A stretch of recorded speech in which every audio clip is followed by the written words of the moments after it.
Kecha bir to'yda Urganchda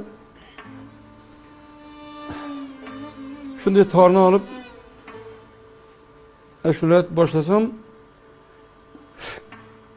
qaytdagi bir shaytonlar aylanib ketib shu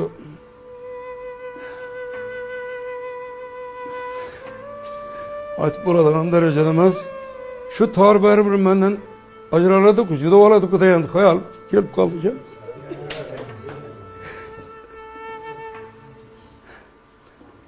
Senden hem ajralmam-ku baribir deb shu xayolimga kelib ketdi. Shu sal qoldi da kallam aylanib ketishime sal qoldi.